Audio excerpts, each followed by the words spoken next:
Shalom Aleichem. Puji Bapa Yahweh, pada saat ini saya akan kembali menyampaikan firman.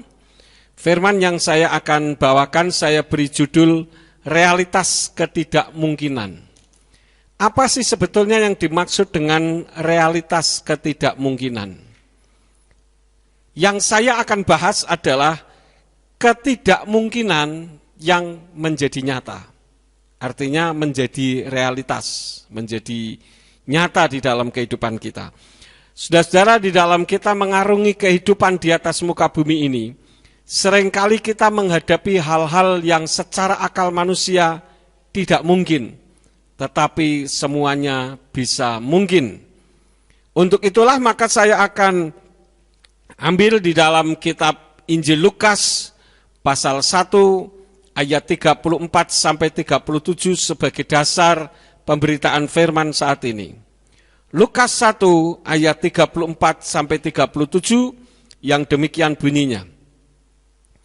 Dan Miriam berkata kepada malaikat itu, bagaimana hal ini akan terjadi karena aku belum mengenal laki-laki?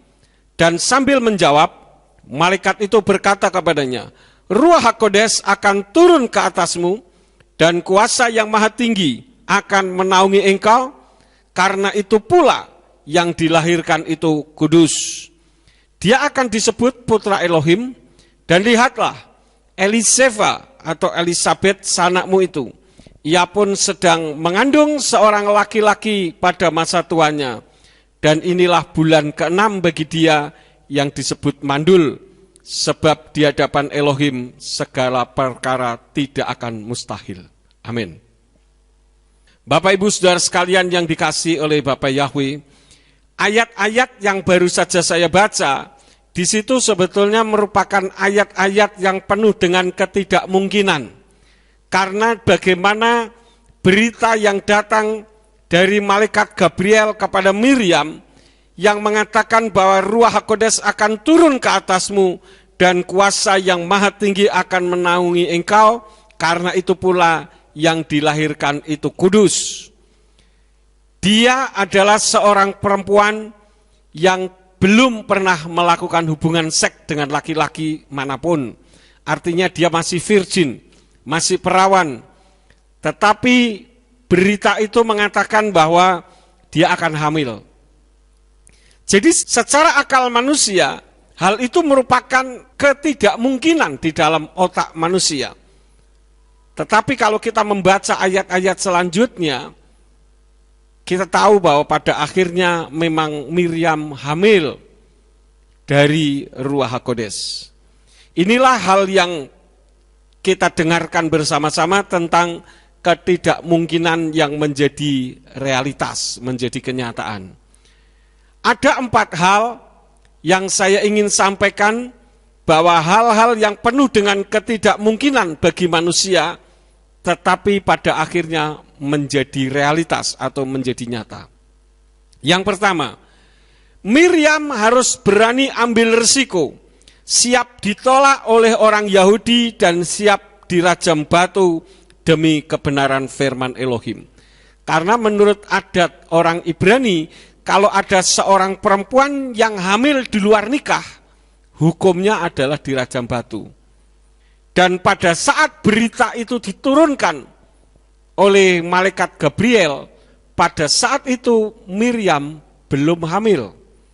Saya ulang kembali, di situ dikatakan, dan Miriam berkata kepada malaikat itu, bagaimana hal ini akan terjadi karena aku belum mengenal laki-laki. Dan sambil menjawab, malaikat itu berkata kepadanya, Ruach HaKodes akan turun ke atasmu dan kuasa yang maha tinggi akan menaungi engkau. Karena itu pula yang dilahirkan itu kudus. Di situ dikatakan Ruach HaKodes akan turun ke atasmu. Artinya itu baru berita.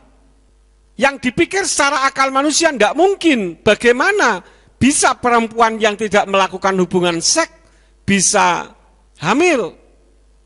Jadi keputusan realitas ketidakmungkinan itu terjadi di dalam diri Miriam itu sendiri. Kalau Miriam pada saat itu menolak, karena dia tahu apabila dia menerima itu, resikonya sangat berat.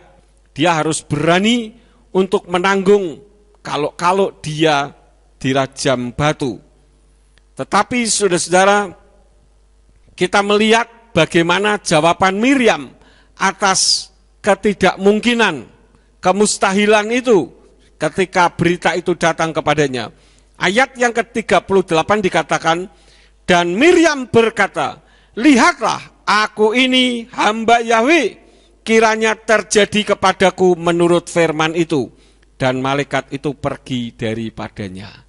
Jadi ketika mendengar jawabannya, aku ini hamba Yahwe, kiranya terjadi padaku menurut firman itu. Artinya dia menyerah, dia taat kepada firman, bahwa dia adalah orang yang dipilih oleh Elohim untuk mengandung bayi Yeshua. Artinya apa? Ketidakmungkinan itu menjadi nyata, realitasnya terjadi. Karena apa? Dia berani mengambil keputusan. Orang-orang yang hidup dalam realitas kemustahilan adalah orang-orang yang berani di dalam mengambil keputusan. Sama seperti Miriam. Demikian pun pada saat pertama kali saya diutus untuk memulihkan nama Yahwe di Indonesia oleh Yahwe Elohim sendiri. Saat itu saya tahu kalau saya mengambil keputusan seperti Miriam, maka saya akan dipecat, saya akan diperlakukan semena-mena, dan saya pada saat itu mengambil keputusan, baik, saya akan melakukannya. Kenapa? Karena saya ini membawa keluarga. Artinya kalau misalkan saya tidak mengambil keputusan, artinya saya tetap berada di dalam kesalahan, maka keluarga saya akan jadi korban. Karena itulah maka saya harus mengambil keputusan yang berani untuk menerima apapun realitas yang akan terjadi. Dan sebagaimana kita ketahui bersama, semuanya itu berhasil dilalui. Saya harus menderita, diusir malam hari, nggak punya uang, untuk kontrak rumah pun tidak mampu. Pokoknya penderitaan yang hebat pada saat itu saya alami. Kehidupan rumah tangga diteror, dipanggil polisi, dipanggil Linmas, Departemen Agama pada saat itu sebelum menjadi Kementerian Agama, sampai dipanggil oleh kelompok muslim karena saya difitnah untuk katanya membuang Allah, padahal saya kembalikan, dan banyak fitnahan-fitnahan keji yang muncul, dan itu sudah saya perhitungkan sebelumnya.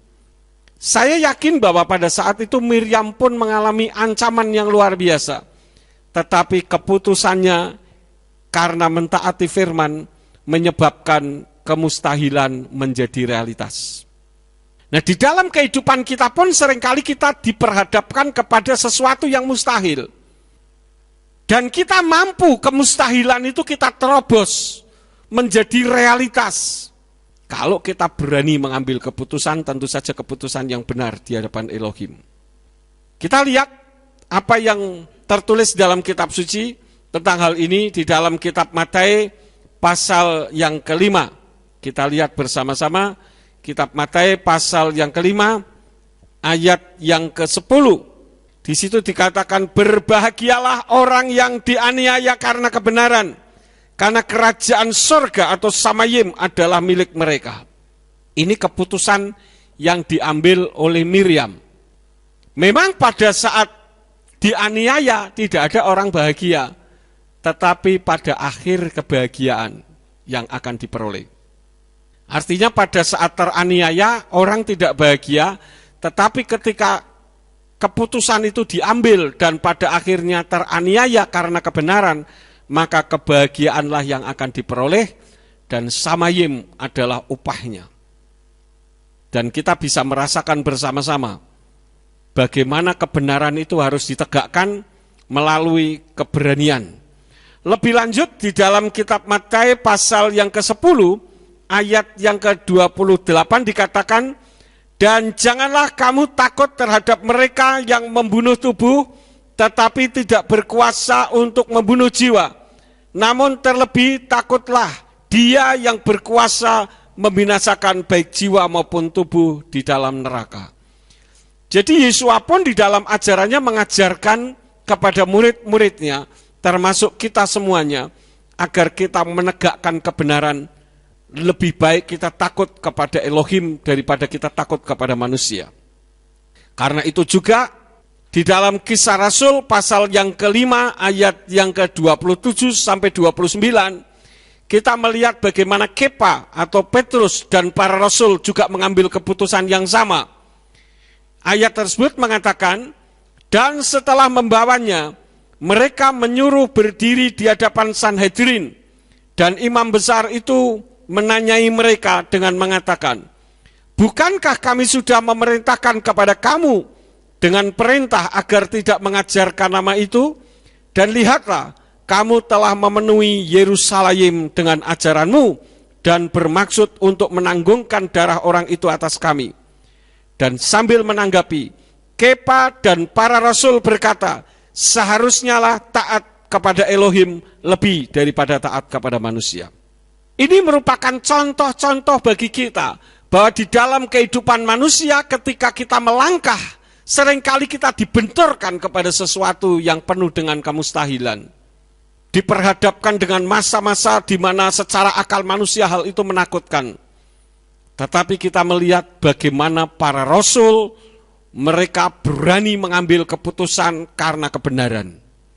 Itulah sebabnya kemustahilan bisa menjadi realitas di dalam kehidupan kita apabila kita lebih taat kepada firman Elohim. Kita melihat bahwa akhir zaman sekarang ini, saudara, lebih banyak orang taat kepada orang banyak, lebih taat kepada massa daripada taat kepada kebenaran. Kalau di dalam organisasi gereja, kita melihat seringkali orang lebih tunduk kepada organisasi daripada tunduk kepada firman. Saya sudah pernah mengatakan kalau saya berada di bawah sebuah organisasi, kalau organisasi itu sudah menyimpang dari kebenaran firman, saya tidak mau berada di bawah organisasi yang seperti itu. Karena itu kita patut bersyukur apabila sekarang kita tidak berada di bawah organisasi manapun. Karena kita yang memimpin organisasi. Dan kita akan terus berjalan di dalam kebenaran. Karena sekarang ini banyak sekali orang-orang yang awalnya melayani Tuhan dengan benar, tetapi pada akhirnya melayani diri sendiri, takut menghadapi kebenaran. Ya, seperti apa yang tertulis di dalam kitab 1 Samuel, pasal yang ke-15 ayat yang ke-24. Di situ kita melihat bagaimana Saul yang adalah pemimpin umat, ternyata dia takut kepada rakyatnya. Di dalam 1 Samuel 15 ayat yang ke-24 mengatakan, dan Saul berkata kepada Samuel, aku telah berdosa karena aku telah melanggar perintah Yahweh dan perkataanmu, karena aku telah takut terhadap rakyat dan aku telah mendengarkan suara mereka. Di sini kita melihat bagaimana Saul lebih menuruti kehendak rakyat daripada menuruti kehendak firman yang datang melalui Samuel. Dan ini yang seringkali terjadi di dalam kehidupan umat-umat Tuhan pada saat ini, termasuk hamba-hamba Elohim. Jadi di depan orang nampaknya benar, tetapi tidak berani melaksanakannya. Salah satu contoh misalkan kalau kita berbicara tentang masalah nama Yahweh, banyak pendeta yang mengatakan, saudara-saudara, kita harus berani menyatakan kebenaran. Apapun resikonya, bila perlu nyawa pun kita berikan untuk kebenaran. Tetapi ternyata ketika berbicara tentang masalah nama Yahweh, orang tidak berani. Kenapa? Karena banyak orang belum bisa menerima. Padahal dia tahu bahwa sesembahan Abraham, Yitzhak, dan Yakub itu adalah Yahweh, bukan yang lain. Pada hari Minggu yang lalu saya sudah terangkan, umat Islam lebih ngerti bahwa Yahweh dengan Allah itu berbeda. Tetapi untuk orang Kristen kebingungan. Tetapi saya bersyukur kalau kita sudah tidak bingung lagi. Dan kebenaran itu kita lakukan bukan karena mau kita, untuk supaya kelihatan ngetren dan sebagainya, tidak. Tetapi berita mengenai nama Yahweh harus diberitakan karena perintah Elohim sendiri. Di dalam 1 Tawarik 16 ayat yang ke-8 dan Mazmur 105 ayat yang ke-1. Di sana berbunyi, Hodula Yahweh, Kir'u Fismu Hodiau Fa'amim Alilotai. Bersyukurlah kepada Yahweh, panggillah namanya, beritahukanlah perbuatan-perbuatannya di antara bangsa-bangsa. Jadi yang diperintahkan adalah panggillah namanya, bukan panggillah sebutannya. Di dalam kehidupan tadi kita melihat suatu realitas demi kebenaran Miriam berani mati. Sehingga realitas apa yang Tuhan sudah rancangkan terjadi di dalam kehidupannya. Tuhan itu merancangkan sesuatu yang luar biasa di dalam kehidupan kita.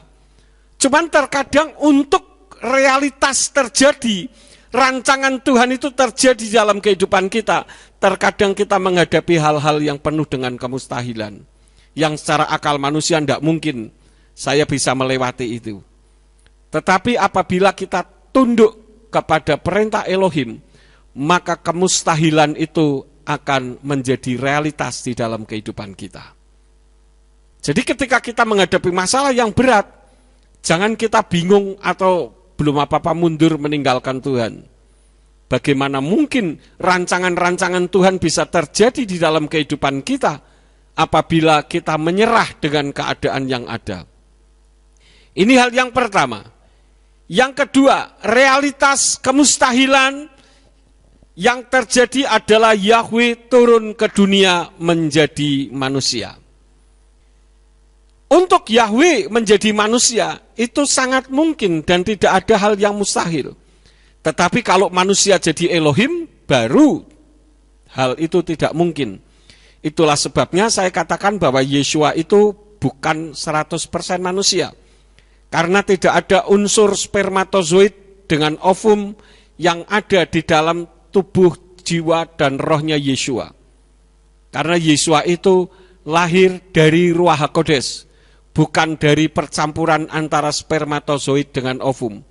Dan lagi kalau dia 100% manusia, tidak mungkin manusia menjadi Elohim. Kalau Elohim menjadi manusia sangat mungkin. Sebetulnya Yahweh turun ke dunia menjadi manusia, yang sangat tidak mungkin adalah karena Yahweh itu kudus dan kekudusannya bisa mematikan manusia. Namun Yahweh karena cintanya kepada manusia sesuai yang tertulis dalam kitab Yohanan pasal 3 ayat yang ke-16 yang mengatakan sebab Elohim demikian mengasihi dunia ini sehingga ia mengaruniakan putranya yang tunggal supaya setiap orang yang percaya kepadanya tidak binasa, melainkan beroleh hidup kekal sampai selama-lamanya. Hal itu karena cintanya Yahweh kepada manusia. Jadi ketidakmungkinannya bukan karena Yahweh menjadi manusia. Kalau untuk Yahweh menjadi manusia sangat mungkin. Ketidakmungkinan itu sekali lagi karena kekudusan Yahweh bisa mematikan manusia. Dan peraturan Yahweh itu tegas. Ada orang yang mengatakan bahwa Yahweh itu jahat, karena kalau kita melihat di dalam kitab suci penuh dengan pembunuhan-pembunuhan yang dilakukan oleh Yahweh. Nah, apa yang tertulis dalam kitab suci sebetulnya itu disoroti dari kehidupan bagaimana ketegasan Yahweh terhadap firman-Nya. Yahweh tidak akan serta-merta membunuh manusia begitu saja kalau tidak memberi peraturan. Tetapi kalau manusia melanggar peraturan, maka tidak segan-segan Yahweh membinasakan. Dan itu bukan kejam. Yahweh dikatakan kejam kalau dia tidak membuat peraturan, tiba-tiba main membunuh saja. Contoh, di dalam kitab 2 Samuel pasal yang ke-6, kita lihat bersama-sama, saudara. Kitab 2 Samuel pasal yang ke-6, ayat yang ke-6 dan 7, ini kasus Uza. Dan ketika mereka tiba di tempat pengirikan Nahon, lalu Uza mengulurkan tangannya pada tabut Elohim dan memegangnya karena lembu-lembu itu hampir membalikkannya. Kemudian murka Yahweh menyala-nyala terhadap Uza dan Elohim membunuhnya di sana karena kesalahannya dan dia mati di sana di dekat tabut Elohim. Di sini adalah saat-saat di mana Daud membawa tabut Elohim dari Baale Yehuda menuju ke Yerusalem. Diceritakan bahwa pada saat itu lembu yang membawa tabut Elohim tergelincir akan masuk ke jurang. Maka Uzza serta-merta mengulurkan tangannya. Secara akal manusia memang tidak salah Uzza mengulurkan tangannya supaya tabut itu tidak jatuh ke jurang. Tetapi Yahweh sudah memberikan peraturan bahwa yang boleh memegang tabut Elohim adalah imam. Sedangkan Uzza bukan imam. Jadi kalau Yahweh membunuh, itu bukan Yahweh yang kejam.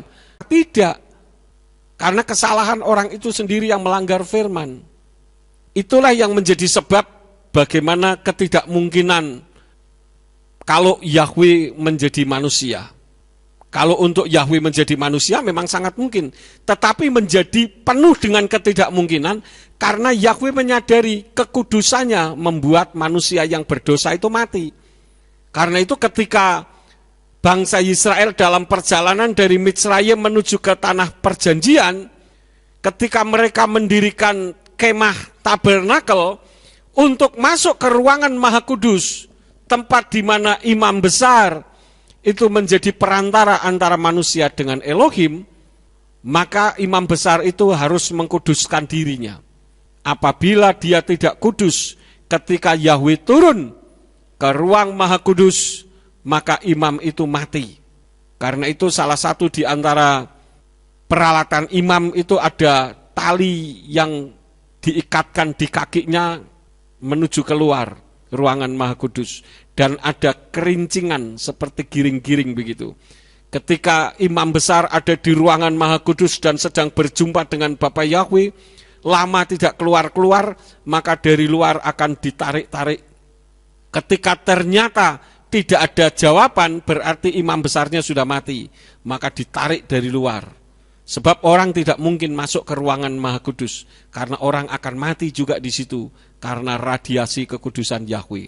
Dan peraturan itu ditegakkan. Kita lihat di negara kita sekarang ini secara politik penuh dengan kekacauan, amburadul, tidak karu-karuan. Kenapa? Karena peraturan tidak ditegakkan. Sampai-sampai orang berani mengibarkan bendera yang dicoret-coret dengan huruf Arab dan sebagainya. Itu merupakan penghinaan terhadap simbol-simbol negara. Kenapa hal itu bisa terjadi? Karena selama ini orang melakukan ini itu dibiarkan saja. Artinya peraturan tidak ditegakkan. Kalau di Amerika tidak bisa, saudara-saudara. Di Amerika semua tertib. Naik mobil pun tertib.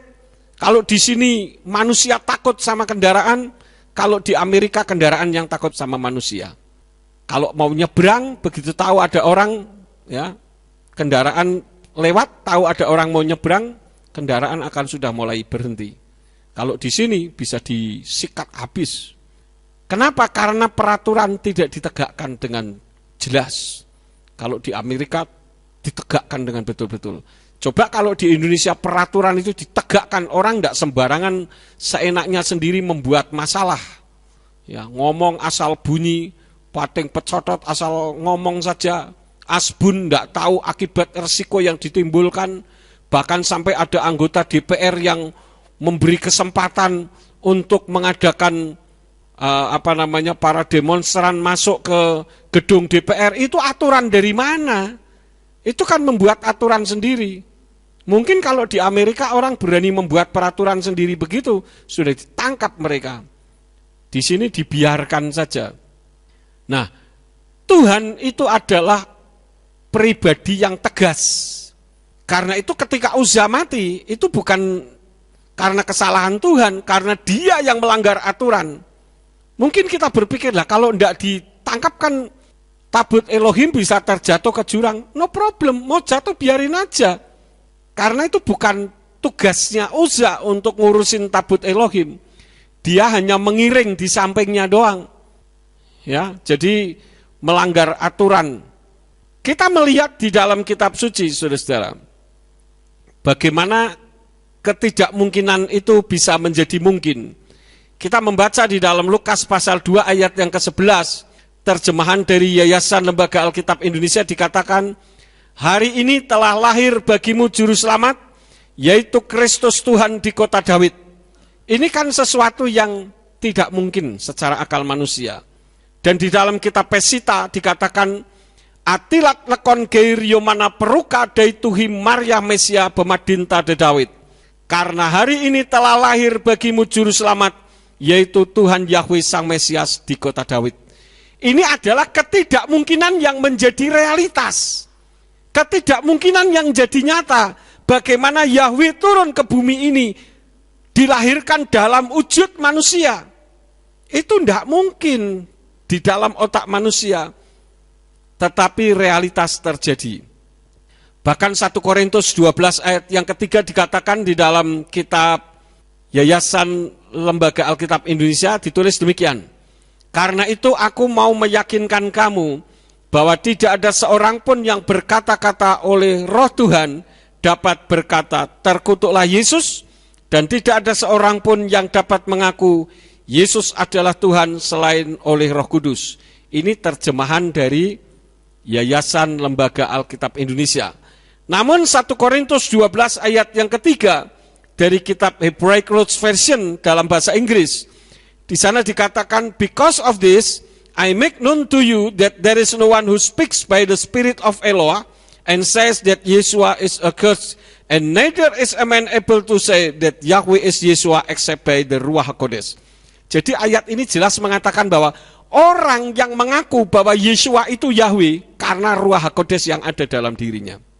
Jadi kalau saudara yang berkumpul saat ini mendengarkan firman ini, artinya saudara meyakini itu bukti bahwa Ruach HaKodesh ada di dalam diri kita. Kalau orang yang mengatakan Roh Kudus ada di dalam diri saya, tetapi dia menolak Yeshua, ini Roh Kudus yang mana lagi? Ini Roh Kudus yang patut dipertanyakan. Karena kitab suci tidak akan pernah salah. Itu realitas yang ada bahwa Yahweh turun dalam wujud manusia dan dilahirkan dalam wujud manusia yang diberi nama Yeshua HaMashiach. Nah, ayat ini pun mengajarkan kepada kita, jika Tuhan kita itu penuh dengan ketidakmungkinan, penuh dengan kemustahilan, maka kita pun diberi kemampuan untuk melakukan hal-hal yang tidak mungkin. Yang jadi masalahnya adalah kita taat kepada perintah Tuhan atau tidak. Kitab suci mengatakan bahwa di dalam Lukas 10 ayat yang ke-19, kita diberi kuasa untuk menginjak ular dan kalajengking. Yang dimaksud ular dan kalajengking ini adalah kuasa-kuasa kegelapan. Ya, tetapi memang tidak menutup kemungkinan bahwa ular dan kalajengking itu adalah ular dan kalajengking beneran kalau memang Tuhan izinkan hal itu. Tapi kalau tahu di situ ada ular kemudian kita injek-injek, kemudian dipagut dan kita mati, ya itu jangan disalahkan Tuhan. Itu artinya mencobai Tuhan. Kemudian di dalam Kisah 3 ayat yang ke-6 kita lihat bagaimana orang yang percaya kepada Yeshua HaMashiach yang beriman, dia mampu menyembuhkan orang sakit. Coba kita membuka saja di dalam Kisah Rasul pasal yang ketiga ayat yang ke-6. Dikatakan apa?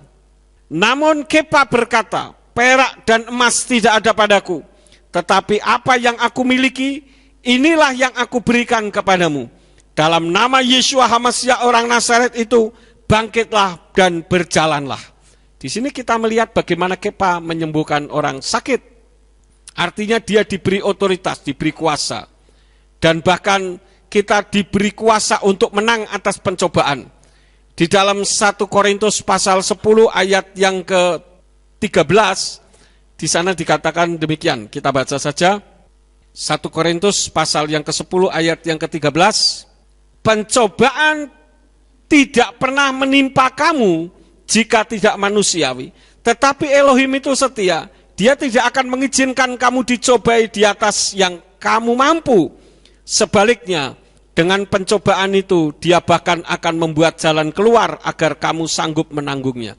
Jadi ketika saudara menghadapi permasalahan, Tuhan itu tidak tinggal diam. Tetapi Tuhan menyiapkan jalan keluar untuk kita, membantu kita. Saya yakin tidak ada manusia di atas muka bumi ini yang tidak punya masalah.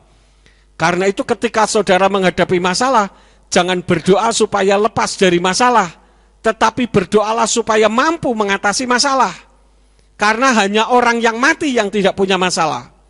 Kalau ada orang yang berdoa, Tuhan, jauhkan saya dari masalah, supaya saya tidak pernah menghadapi masalah, yaitu hanya orang mati yang begitu. Semua orang hidup pasti punya masalah. Termasuk pendeta pun punya masalah. Siapapun orang yang hidup di atas muka bumi ini punya masalah. Tetapi Tuhan memberikan otoritas untuk menang atas pencobaan. Menang atas masalah. Kenapa? Karena ketika kita menghadapi masalah, kita tidak sendirian. Kitab suci katakan, Yahweh di dalam Ruach HaKodes itu menuntun kita, membimbing kita, membantu kita untuk keluar dari permasalahan yang ada. Jadi yang menyebabkan kegagalan dalam menembus kemustahilan atau ketidakmungkinan adalah karena kita ini mudah menyerah. Ketika menghadapi masalah, menyerah. Nah, sudahlah, mungkin memang nasibku sudah seperti ini. Memang Tuhan memberikan nasib apa kepada kita? Tuhan tidak pernah memberikan nasib buruk kepada kita. Tuhan memberikan, kitab suci katakan, nasib yang baik, rancangan masa depan yang penuh dengan gilang gemilang. Dan untuk meraih itu tidak mudah, begitu saja, tidak. Tetapi harus melalui perjuangan. Kalau ada orang yang berdoa, Tuhan berikan aku roh kesabaran, itu bukan tiba-tiba langsung celing, kita menjadi orang yang sabar. Oh tidak, harus perjuangan. Kalau kita berdoa, Tuhan berikan aku roh kesabaran, nanti Tuhan kirim orang-orang yang membuat kita tidak sabar. Karena di situ kita akan dibentuk oleh Tuhan. Paham saudara-saudara? Jadi tidak serta-merta begitu saja minta roh kesabaran tiba-tiba kita jadi orang yang tersabar di seluruh dunia. Enak amat. Tidak bisa, kita harus berjuang. Demikian pun kalau kita mau berhasil, tidak bisa. Misalkan Tuhan berikan aku keberhasilan secara materi, kemudian tiba-tiba kita menjadi orang kaya. Enak saja. Kita harus berjuang. Lah kalau kita malas, bagaimana kita bisa menjadi orang yang hebat? Kalau Tuhan berikan perkara kecil, kerjakan perkara kecil itu, supaya Tuhan berikan perkara yang besar. Kalau dengan perkara kecil saja kita tidak mampu, bagaimana mungkin kalau Tuhan berikan perkara besar kita mampu menanggulanginya. Jadi mari kita belajar untuk hidup di dalam kemustahilan yang menjadi realitas. Mungkin tidak kira-kira saudara? Mungkin tidak? Mungkin. Nah kalau kita mendengar firman sampai di sini, kira-kira menurut saudara kemustahilan menjadi realitas itu kuncinya di tangan siapa? Di tangan kita, bukan di tangan Tuhan lagi. Jadi yang menentukan kemustahilan menjadi realitas siapa? Kita, saudara-saudara. Sekarang yang ketiga, kemustahilan yang menjadi realitas atau ketidakmungkinan yang menjadi realitas yang ketiga adalah menjadi juru selamat manusia. Realitas ketidakmungkinan karena Yahweh bisa menciptakan jenis lain daripada manusia yang penuh dengan perlawanan. Kita lihat manusia ini seringkali memberontak kepada Yahweh. Elohim menyadari bahwa manusia itu sebetulnya lemah karena terbentuk dari debu, bukan dari emas, berlian atau besi baja. Kalaupun dari emas atau dari berlian, bahkan dari besi baja sekalipun, itu semua benda-benda yang diciptakan oleh Elohim. Bukan tahu-tahu sudah ada begitu. Artinya manusia itu adalah pribadi yang lemah. Tetapi ternyata manusia sombong. Nah diciptakan dari debu saja sombong. Apalagi kalau dari berlian, saudara-saudara. Apa tidak lebih sombong lagi manusia? Karena itu sebetulnya ketika Yahweh turun ke bumi dalam wujud manusia menjadi juru selamat manusia, itu sebetulnya adalah ketidakmungkinan yang menjadi realitas. Yahweh bisa saja mematikan semuanya, udahlah. Daripada ngurusin manusia yang bikin ribet, biarin aja mereka mati semuanya, saya tak bikin lagi menciptakan manusia yang lain, yang lebih hormat, lebih taat. Bisa enggak kira-kira Yahweh lakukan itu? Sangat bisa. Tetapi karena Yahweh mengasihi manusia, maka ketidakmungkinan menjadi realitas. Bukti bahwa Yahweh menjadi manusia. Di dalam Yesayahu atau Yesaya pasal 43 ayat yang ke-11, Dikatakan Anoki Yahweh wa'in mibal ademosia. Akulah Yahweh, tidak ada juru selamat selain aku. Maka dia turun dalam wujud Yeshua HaMashiach, tetap saja menjadi juru selamat. Makanya kalau ada orang sudah percaya Bapa Yahweh kemudian menolak Yeshua sebagai juru selamat, wah ini roh dari mana, saudara-saudara? Apalagi di dalam Lukas 2 ayat yang ke-11 tadi, bahwa hari ini telah lahir bagimu juru selamat, yaitu Tuhan Yahweh Sang Mesias di kota Daud. Artinya yang lahir itu benar-benar Yahweh. Jadi ayat satu dengan ayat yang lain ini tidak saling bertolak belakang. Kemudian pengakuan orang-orang Somron sendiri atau orang-orang Samaria di dalam Yohanan atau Yohanes 4 ayat yang ke-42. Di sana dikatakan, dan mereka atau orang-orang Somron itu berkata kepada wanita itu, kami percaya bukan lagi karena perkataanmu, karena kami sendiri telah mendengarkan dan kami telah mengetahui bahwa dia inilah sesungguhnya Mesias juru selamat dunia. Jadi Yahweh turun dalam wujud manusia menjadi juru selamat ini merupakan ketidakmungkinan yang menjadi realitas. Di dalam Kisah 4 ayat yang ke-12, Kepa yang penuh dengan Ruach HaKodes atau Petrus yang penuh dengan Roh Kudus, dia pun mengucapkan dengan perkataan, dan keselamatan tidak ada di dalam yang lain siapapun, karena di kolong langit ini tidak ada nama yang lain yang telah diberikan kepada manusia yang di dalamnya kita dapat diselamatkan. Ini realitas yang terjadi. Walaupun sebetulnya untuk Yahweh menjadi juru selamat manusia itu merupakan ketidakmungkinan. Kenapa? Karena manusia penuh dengan pemberontakan. Kalau saya jadi Yahweh, bikin aja manusia yang lain, pusing amat. Kemudian di dalam Matius 1 ayat yang ke-21, ucapan malaikat Gabriel kepada Yosef, di sana dikatakan, Wahi yoledet ben wakarata etsmo Yeshua, kihu Yosia et amu mekato tehem. Dan dia akan melahirkan seorang putra dan engkau akan menyebut namanya Yeshua, karena dialah yang akan menyelamatkan umatnya dari dosa mereka. Jadi hal yang ketiga ini, di mana Yahweh turun menjadi juru selamat manusia, itu sebetulnya adalah ketidakmungkinan. Tetapi telah menjadi realitas, saking cintanya Yahweh kepada manusia. Yang keempat, yang terakhir, ketidakmungkinan menjadi nyata, atau realitas bahwa hal-hal yang secara akal manusia tidak mungkin, menjadi mungkin. Yang keempat adalah Yeshua dalam wujud manusia memperkenalkan dirinya sebagai pribadi Yahweh. Di dalam Yohanan 1 ayat yang ke-14 ini kesaksian dari Yohanan sendiri mengatakan, dan firman itu telah menjadi daging dan berdiam di antara kita. Dan kita telah melihat kemuliaannya, yaitu kemuliaan sebagai yang tunggal dari Bapa, penuh anugerah dan kebenaran. Kenapa dikatakan ketidakmungkinan? Karena manusia pasti menolak dia. Dan terbukti sampai detik ini pun orang-orang Yahudi menolak Yeshua. Walaupun sudah ada sebagian, baru 3% kira-kira, yang menamakan diri Mesianik Yahudi. Itu adalah orang-orang Yahudi yang menerima Yeshua HaMashiach sebagai Elohim. Mengakui bahwa Yeshua itu adalah Yahweh.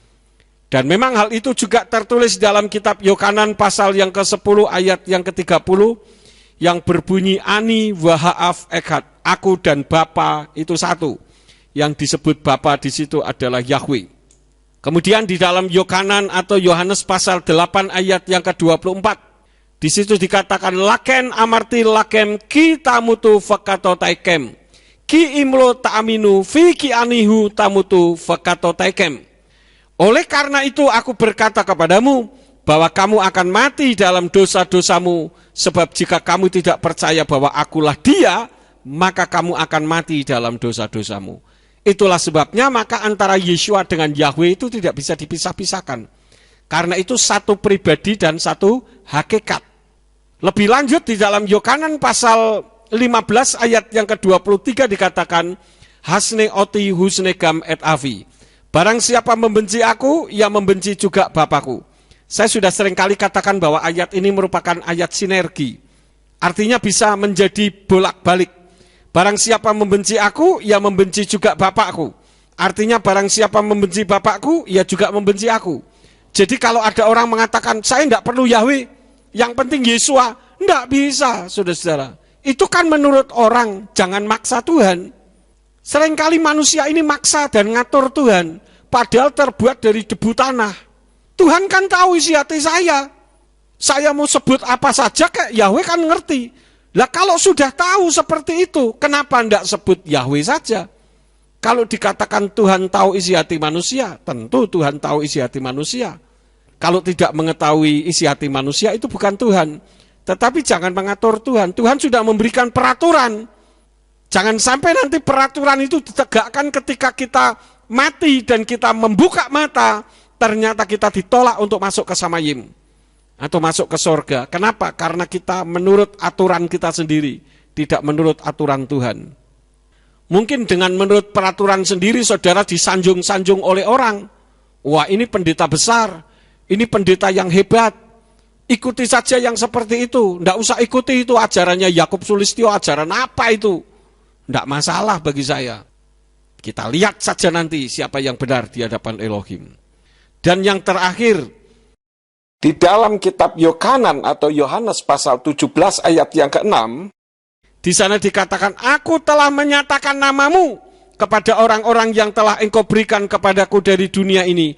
Mereka adalah milikmu dan engkau telah memberikan kepadaku dan mereka telah memelihara firmanmu. Jadi saudara-saudara, Yesua dalam wujud manusia memperkenalkan dirinya sebagai pribadi Yahweh, itu di hadapan manusia sebetulnya adalah penuh dengan ketidakmungkinan. Itulah sebabnya maka Yesua ditolak dan akhirnya dia mati disalib.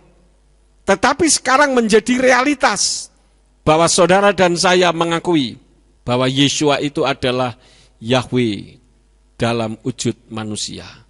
Dan ini merupakan kasih karunia yang Tuhan berikan kepada kita. Itulah sebabnya saya ingin supaya berkat-berkat yang saya dapatkan ini bukan hanya untuk saya pribadi.